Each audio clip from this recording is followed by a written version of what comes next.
As exportações, de certo modo, têm surpreendido, porque os dados que a gente estava apresentando desde o começo do ano mostrariam alguma dificuldade, já que a Argentina veio com uma safra mais cheia, já que Estados Unidos tem muita oferta no mercado global, mas o fato é que o cenário está talvez um pouco mais favorável. E para falar a respeito deste tema, a gente vai conversar agora ao vivo com o Roberto Rafael, que participa desta edição de Agricultura BR pela internet, aqui no canal do Boi, no Agricultura BR. Roberto, sempre um prazer conversar contigo.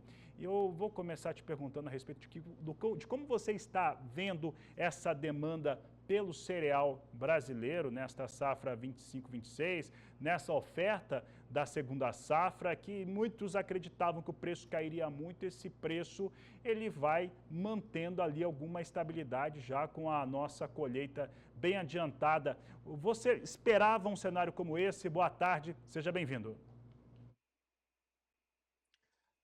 Olá, Fabiano, boa tarde. É sempre um prazer estar com você e com seus telespectadores. Tá? Realmente, a gente, na verdade, estamos aí hoje com uma colheita a nível de Brasil, alguma coisa ao redor de 75%, um pouco a mais. Lógico que o Mato Grosso já encerrou e a safra do Mato Grosso, ela é hoje praticamente mais que 50% da safrinha brasileira. Tá certo? Então, assim, era realmente uma possibilidade de os preços terem cedido um pouco mais. Não caíram porque, principalmente, os produtores, né, não estão aceitando esse preço na exportação. Então, assim, a exportação não está conseguindo gerar volumes como talvez poderíamos fazer, tá certo? Mas não atende o preço do produtor, aí não tem o que fazer, tá certo? Agora, o que eu te falaria, a gente tem aí agora um período, né, de final de colheita, e nós também temos hoje aí o relatório do USDA, tá? Isso pode dar novos direcionamentos, mas o mercado está assim, um pouco lateralizado, até subindo um pouquinho. De quinta-feira para cá subiu um pouquinho o mercado, até por uma especulação até um pouco maior aí na B3, e esse é o cenário. Hoje, daqui a pouco, a gente vai ter talvez uma mudança. Talvez a gente tenha essa mudança daqui a pouco, né? Às 13 Brasília, nós temos a apresentação do relatório. E, Roberto, quando a gente olha para a demanda desse milho, esse cereal aqui no Brasil, a gente vai pensar no que é utilizado internamente, que é a maior parte para a produção de proteína animal, né, que é convertido para as cadeias produtivas integradas, também para a cadeia produtiva da carne bovina.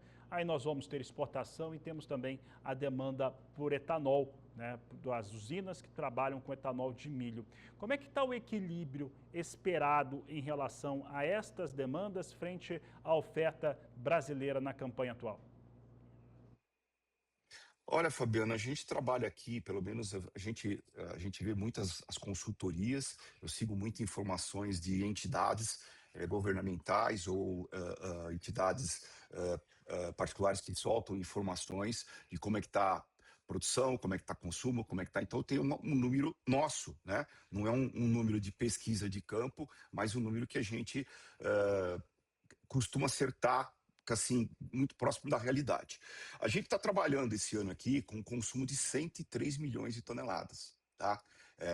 Só que a Conab, por exemplo, está com consumo só de 95 milhões de toneladas. Então, isso é um fato. Esses 103 milhões de toneladas já considera todas as usinas entrantes com consumo de milho daqui até o final até 31 de janeiro, que seria o encerramento dessa safra, ok? Então nós temos hoje aí o grande setor, que é rações animais, mas nós temos também o etanol, que hoje consome 25% da nossa safra.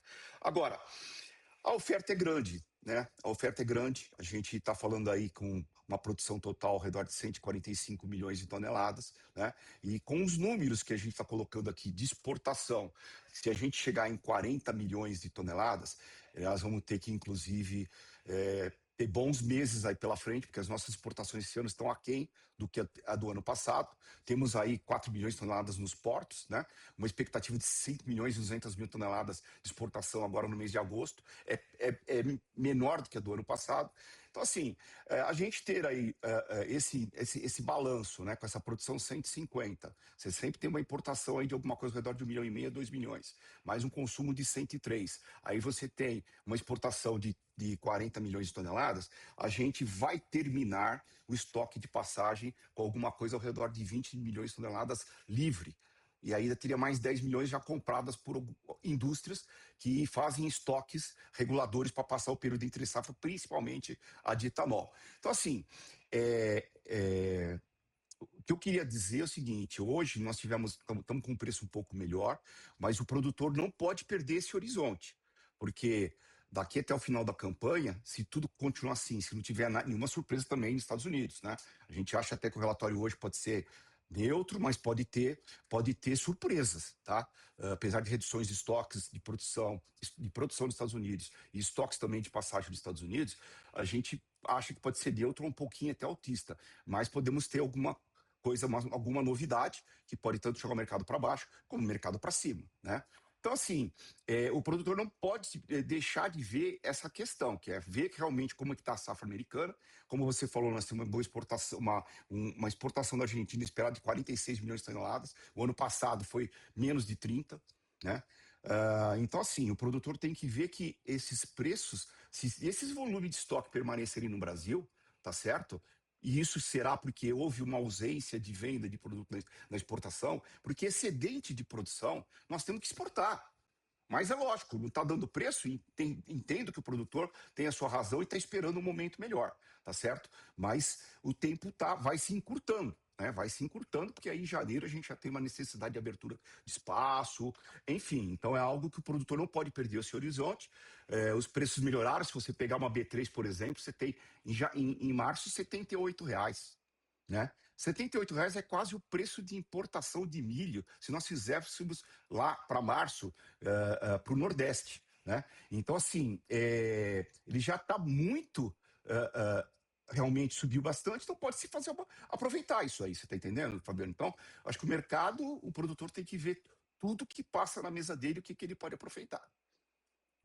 Roberto, um posicionamento. Primeiro, é muito otimista se acreditar em 40 milhões de toneladas embarcadas. Então, eu queria saber, pelo menos no meu entendimento, parece muito otimismo. Eu queria saber o seu entendimento, o que de fato a gente pode ver as tradings trabalhando na campanha atual, que vai até o final de janeiro de 27. Aí, eu vou te questionar também a respeito desses fatores que você citou agora, porque a gente também tem a geopolítica trouxe alguns efeitos sobre o mercado. Do milho, por exemplo, aqui no Brasil, aumentou, indiretamente pelo menos, aumentou o índice de etanol anidro na gasolina de 30% para 32%. Isso a gente já enxerga que vai ter uma demanda maior por etanol, seja de cana, seja de milho. Geopolítica também tem trazido algum cenário melhor para o milho nos Estados Unidos e também no mundo como um todo? Sim, Fabiano, na verdade, essa questão geopolítica está presente. A gente não sabe quando isso vai acabar, está se arrestando muito tempo. Nós estamos aí com vai e vem do petróleo todos os dias, né? Então, o petróleo na faixa de R$ 89, o Brent. Isso ajuda, né? Nós temos também um outro fator geopolítico, que é a guerra da Rússia com a Ucrânia. Então, lá é um dos problemas mais sérios até, porque aquilo impacta no mercado de trigo. E o trigo, então, na verdade, não saindo de lá e preço subindo, a gente tem também um aumento de consumo de milho. Então, tudo isso são fatos que a gente vai ter que acompanhar ao longo desse ano, né? O produto tem, mas nós temos um problema de guerra, então aí o produto não sai. Então, essa é uma questão que a gente tem que avaliar. Essa questão do trigo tem ajudado mais, inclusive. O petróleo, ele chegou a bater quase US$ 120 o barril, e agora está nesse patamar, né? Então, assim, e o petróleo até perdeu uma certa correlação, mas é um fato que realmente com o petróleo mais alto, nós vamos ter realmente um consumo um pouco maior para etanol de milho e na soja o biodiesel. Agora, se a guerra acabar, né, aí a gente tem um fator reversivo. Os preços do petróleo tendem a ascender muito, né, e isso pode impactar também no consumo de milho. e de soja também dos anos. Então, é um game aberto que eu costumo falar, né, Fabiano? A gente tem aí a situação em aberta, né? Agora, é só preciso tomar cuidado com isso, que se nada mudar do que está hoje, não sei se não vai mudar nada hoje. A guerra está nesse nível, o petróleo nesse patamar, Chicago, sem falar do relatório, o que vai acontecer, está nesses preços, a gente tem um volume de estoque muito grande disponível no Brasil. E eu concordo com você que meu número é 40 milhões de toneladas, mas a maioria trabalha até com 37. Eu estou trabalhando até com 40 porque Conab trabalha com 42 milhões de toneladas. Então, para chegar em 40, vai suar, né? Até para 37, porque realmente está bem atrasado. E é aquilo que eu falo: excedente de produção só tem uma saída, é para fora, porque senão ele fica aqui pressionando o preço.